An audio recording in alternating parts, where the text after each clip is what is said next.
Today I want to celebrate the incredible journey of motherhood. Today's video is packed with exciting updates from our home birth experience, tongue tie revision, and why I always look 6 months pregnant, plus a quick and simple recipe to increase your breast milk and nourish your healing at the same time.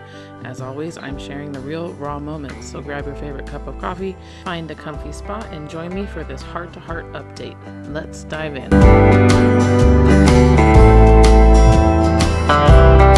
So if you don't know, I had my 5th child, which was my 3rd home birth, back in October.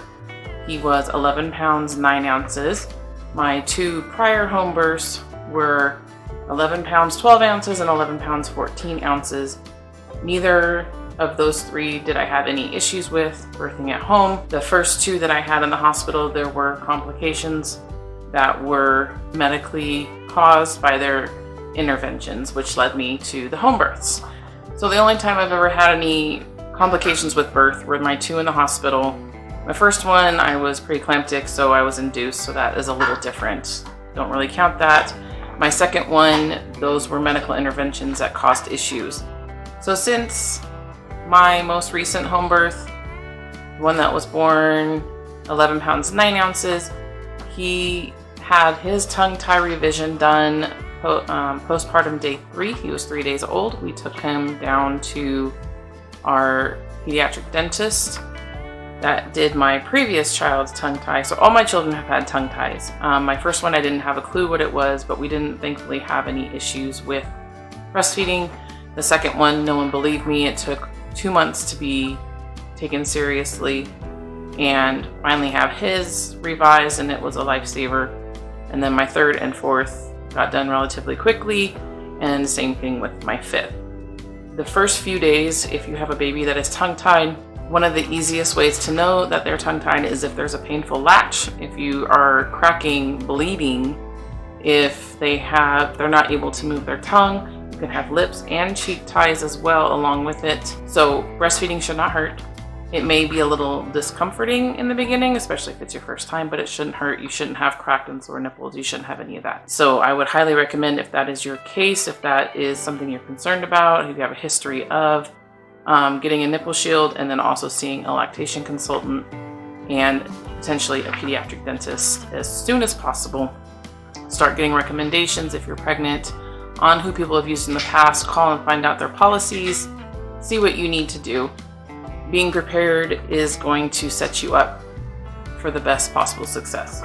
The other issue that I have had that I actually forgot about until my friend who's a lactation consultant reminded me was that my milk doesn't come in as quickly as it should for the size of my children. So pumping, and then with the tongue ties and everything like that, I take goat's brew in capsule form, and I highly recommend that. And since then, I have actually started a tea mix, and I'll show you how I mix all that together. You can either mix it in a container, or you can do it as you go.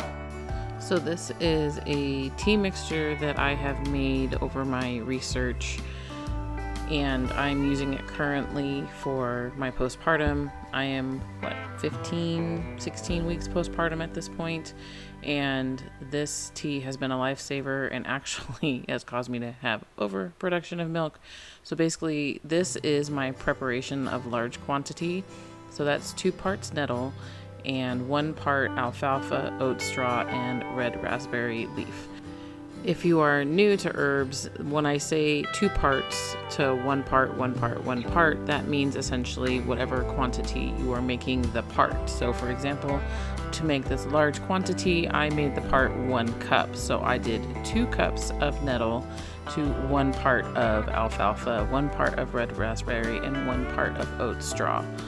And as you can see, I am just sealing it in a container for use later, and I just take about 2 tablespoons for each tea preparation out of this container, since it's mixed thoroughly. Now this is if you just wanted to keep your herbs separate, you weren't really sure if you wanted to make a large quantity, make a large batch. So again, it's 2 parts to 1, 1, 1. So I'm using 2 tablespoons to 1 tablespoon of the rest, and then I let it steep for about 10 minutes. These are just some of the tinctures that I use, the ashwagandha I made in brandy. Then I have earthly thyroid support and the iodine drops. I have a long family history of thyroid problems. My mom had Graves' disease and my father had Hashimoto's, so I try to take extra care of my thyroid because at my age it really could just hit at any moment. So that's just one of my health things. And the ashwagandha also helps to reset your nervous system, and it just kind of helps you repair from long stressful situations and birth, postpartum, and adding a 5th child can definitely fall under that category. So, and I personally like honey in my tea. You don't have to add this. You can add milk, you can add whatever you want, but this is absolutely delicious. I was super surprised the first time I made this for myself, and like I said, it has really done wonders for me. I can't even, I'm leaking actually, TMI, I know, but it really, if you try it, I promise. So if you're going to start taking this, I recommend starting out with once a day, probably increase it to 3 to even 5 times a day if you really want to. But again, I actually only take it every couple days at this point because it works. And so I'm just showing you here how much I take. The ashwagandha, I took about a dropper full. Same thing with the thyroid. I think it was 15 drops, and the iodine is just 2 drops at most. And then so you can add pretty much whatever tinctures you want personally that you want to take, if anything, and just enjoy. If you try this or if you take anything else, let me know in the comments what you do and how you like it. If you've been watching any of my videos, you probably noticed that I still look 6 months pregnant, and that is because of a thing called Diastasis Recti. So Diastasis Recti is an issue that I have been dealing with since probably my first child, but with each subsequent child it gets worse and worse and worse. I mean, I'm not getting any younger, and I've had them back to back to back. What it is when your abdominal muscles separate, but your abdominal muscles are like this, and then when you get pregnant, they kind of start doing this and separate. Now, a lot of women may not separate completely, or if they separate a little bit, you can heal it relatively easily and it goes back together. How it's been explained to me by a therapist before is your core, your abdominal, your pelvic floor, everything like that is like a soda can.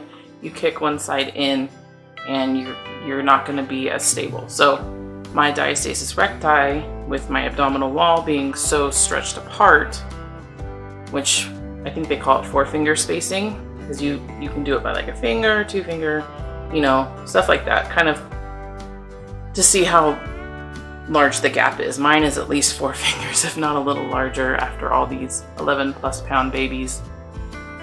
I mean, yeah.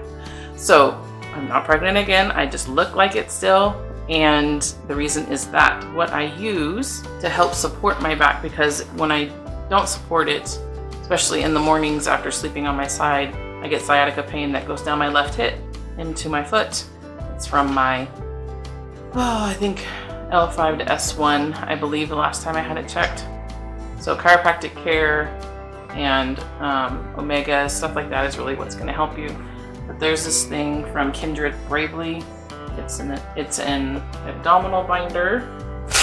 So you can see, still look like I'm pregnant. I'm not, I promise. And what this does is it helps push your muscles in so they can eventually heal, and it holds you in so that my tin can essentially is supporting my back. So this, highly recommend. You just put around.